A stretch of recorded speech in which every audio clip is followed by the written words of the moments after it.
we are an outlier in this world, really, supporting abortion on demand in many states, all the way to birth, or even in some cases post-birth abortion. We can do better. That's Julie Fedorchak of North Dakota. She's running for the state's one at-large congressional seat, speaking during a recent Republican forum a few months ago. And yeah, you heard it right from her mouth. The same old lie about that somewhere in America there are these people conducting these post-birth abortions. That came out of a single off statement of former Governor Ralph Northam of Virginia about 5 years ago, and it's become accepted in Republican circles that somehow there's post-birth abortions being done. Look, don't worry. The sanity of that didn't get in the way of her getting that highly coveted Donald Trump personalized endorsement in an exclusive True Social post that they talked about. I mean, you can read it yourself, but it's the same old stuff. Strong on defense, loves our military, and she's thrilled to have it. This grift goes on and on. The last Republican that ran for this office didn't even have a Democratic opponent by the time he ran for office.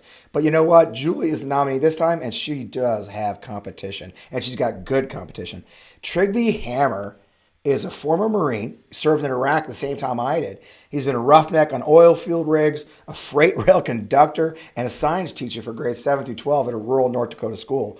Like I said, this guy's not your typical Democratic candidate. He's raised more money for this race than any Democrat in many, many years. So they've got a fight in their hands with, like I said, not your typical candidate. So I've been eager to get him in the hot seat, and we're finally here. So I'm Fred Wellman. I'm host of On to MeidasTouch, FP Wellman, right in the MeidasTouch Network. And this is this week's In the Hot Seat with Trygve Hammer. Trygve, man, welcome to the MeidasTouch Network. I know you're busy running a giant state and a giant district, that large district in North Dakota. We're so glad to have you. Thanks for coming on today. Well, thank you for having me on, Fred. Thank you for having people from states like North Dakota on. We're out here to show that we can actually win in North Dakota, and we've got a pretty good feeling about this site. I love it. Well, North Dakota is a tough state for a Democrat, right? I think the last Democrat didn't even make it to the general election that ran for Congress, and you've got a crazy bio, though, for a Democrat, Trygve, What pushed you to jump into this tough race against the latest MAGA darling, Julie? Well, I came back to North Dakota in 2016, and after my military service and all that experience in leadership, I kind of saw a party that was a little bit down in the dumps. And I walked into a district meeting, walked out as a district chairman, and we've been building enthusiasm ever since. And it is a night and day difference here. And in North Dakota, you can tag it a red state, but it has a long history of sending Democrats to Washington, D.C. It's only been since 2018 that we had a Democratic senator. And not long before that, we had 2 Democratic senators and a Democratic representative. Our entire contingent was made up of Democrats. So we are not far from that. North Dakotans really see themselves, they talk about the Democrats, the Republicans. There's a independent streak here, and we're going to get a hold of it and win this thing. I love it, and it's a noble effort. I actually opened with a short clip of your opponent, Julie Fedorchak, spreading the ghastly lie about post-birth abortions and, murder, which is what we call that. Clearly, she will be all in on the chance. If the chance comes for her to do a national abortion ban, then, stop women's right to choose. She's clearly on board with that. It's a big part of her campaign. She's going to jump on that in Washington if she gets a chance, won't she? We definitely need to codify Roe. That has to be a priority. There's so much craziness out there. And when you're running in North Dakota, my opponent feels like she can say something that off the wall and that people are going to believe it. But, I mentioned that independent streak and people are smarter than that. I think that was a tactical error on her part. We aim to exploit it. We're going to keep letting people know that she said that because, 2014, North Dakota had an initiated measure, a fetal personhood initiated measure, and it got shot down. Good. Yeah, and is that a major issue you're hearing as you hit the trail? I mean, I think a lot of people have the idea that everyone in a rural state or like North Dakota may be for the pro-life. But what are you hearing as you campaign across the state? As I campaign across the state, I hear about a lot of the things that Republicans did not bother talking about in their debates. I hear about access to affordable and reliable childcare, access to affordable, reliable health care and elder care. And none of these things came up in the Republican debates. When I do hear about abortion, it's surprising that it's actually the the older women who they're just aghast because they saw these rights earned and then they saw them taken away. So it is a winning issue for us, and but it's not the issue. Right. Right. And you're a veteran of Iraq like me. We've seen a lot of improvement for veterans healthcare under the Biden administration the last 4 years. The PACT Act was a significant achievement by the Democrat-led Senate and Congress. We both served in that opening round of Iraq. How important is our veteran community to you, both as your priority as a congressman if you get there, and just as a member of our community? I got to tell you also, my son and my son-in-law serve, and my other daughter, her fiance, is planning to serve. So, Wow. I look at this long term, and we need to take care of our veterans. I access healthcare through the VA now because of the pandemic. And that went through when we had a functioning Congress when Democrats were in control in 2022. It really helped me. It really helped all the Marines who went to Iraq with me in 2003. Now we can, even without a disability rating, access that healthcare. And we need to look out for our veterans. Our veterans have sacrificed a lot. Yeah, it's funny. We have a lot in common. Both my son and son-in-law have served, and my daughter's fiance. So it is a family business, right? And I think those of us who understand that family business, it has to be preserved because it does affect American families everywhere, doesn't it? It's not just a small community; it's a very large community when you count it all out. Yes, that's true. And when you get out, you've gone from job to job. If say you're a military spouse, you've had to change jobs every time your spouse gets new orders. And so we need to support the entire family when we start looking at supporting our veterans. Yeah, and that's the all volunteer force basis. You're out. It is a very agricultural state. Obviously, I mean it's a huge state. Agriculture is the lifeblood, I think, in a lot of ways. Of the state. I don't think we had that conversation enough as we discuss the priorities for the country. But you're running in North Dakota, and we hear Trump and the Republicans promising more trade wars, more tariffs. We know that hurt our farmers 4 years ago when that was in place. What do they need from a representative in Washington? What are those farmers or agricultural workers? It's not just farmers. I mean, it's an entire industry. What do they need from a representative in Congress, in your opinion? They need a representative who will get there. And one, they are not going to get a decent farm bill or any farm bill with Republicans controlling the House. If we do not get a Democrat in there, if we don't get a Democratic majority, I just don't see it happening. Republicans just want to poison it.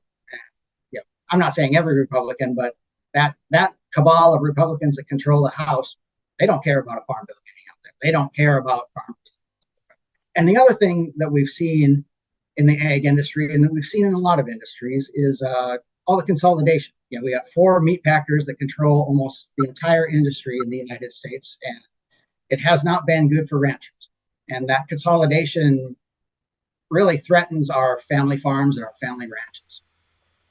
Yeah, and you've grown up in that world. I mean, you didn't. You've taught in rural schools. You've worked the oil rigs. You've been out there working among regular people for the last few years. I remember looking at your ad when it first came out. One of the themes of your first ad there was that the average Americans, average North Dakotans, have been left behind in the last 20 years, haven't they?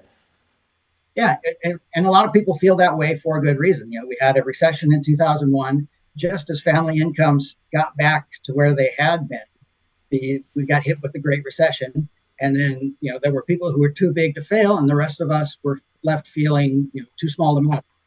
And we've seen so there was a lot of angst left over for that, and people are tired of the big money and the deep pockets controlling the politics. Both at what we see on our end here, we're up against the PACs and the corporate interests in our campaign. Our opponent will have a much bigger war chest. So, we have brought in more monies. I think I might have said this before, since any campaign since we had an incumbent in the House. Wow. Things are going well that way. And then on the other end, people feel like, there's this army now of lobbyists running everything in D.C. and running public opinion. And they're tired of those people being at the controls. And that has also led to our representatives in Washington, D.C., they don't feel any sense of competition, and they feel complacent in their seats. Yep. Yep, and that's it. When they get comfortable, they're not answering to us anymore, are they? And that's Right. exactly what's going on. I made a joke at the beginning of the show before you joined me about the standard Trump endorsement of your opponent. It is just it's almost an automatic thing, right? And I think a lot of people probably feel that way about the representation, and I think that probably trans. I live in Missouri, and we're obviously a very Republican controlled state. And one of the big disastrous things we've been dealing with is closure of rural hospitals, disruption of healthcare across our state. I've heard from others. I talked to your colleague who's running for Senate. North Dakota is facing a similar crisis of healthcare, both rural and just access to healthcare, aren't they? Yes, we definitely are. My brother happens to be a nurse practitioner at a rural Oh, hospital, and a lot of that is also due to that consolidation, as our smaller family farms have been eaten up by bigger farms, and as ag has grown at the top the way that it has, we've seen these rural communities. It's not just hospitals closing, but the entire communities. Their schools are closing, and it's an American way of life that looks endangered. So we need people in DC who will go there and protect those smaller.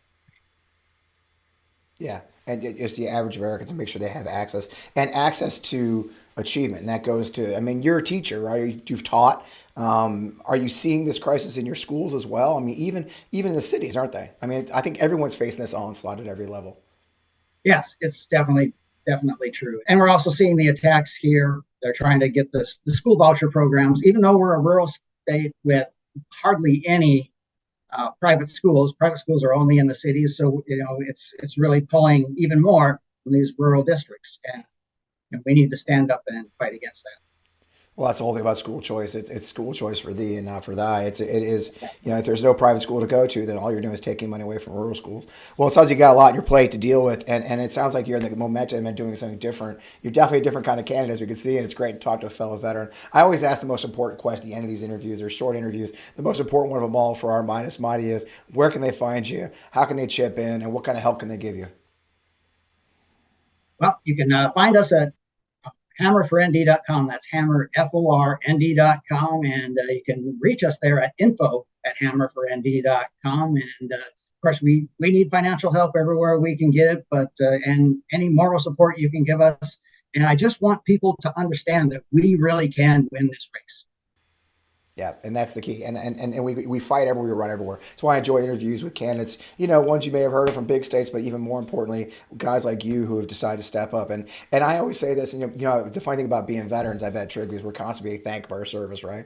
And it always humbles me, and I appreciate it. But I really appreciate the fact that you've taken on a second life of service by running, because when you decide to run for office, there's a lot that goes into it. It gets pretty ugly for those who step up. So, we appreciate you stepping up for this second service for your career and what it does for your state. All right. Well, thank you, Fred, and thank you for your service as well.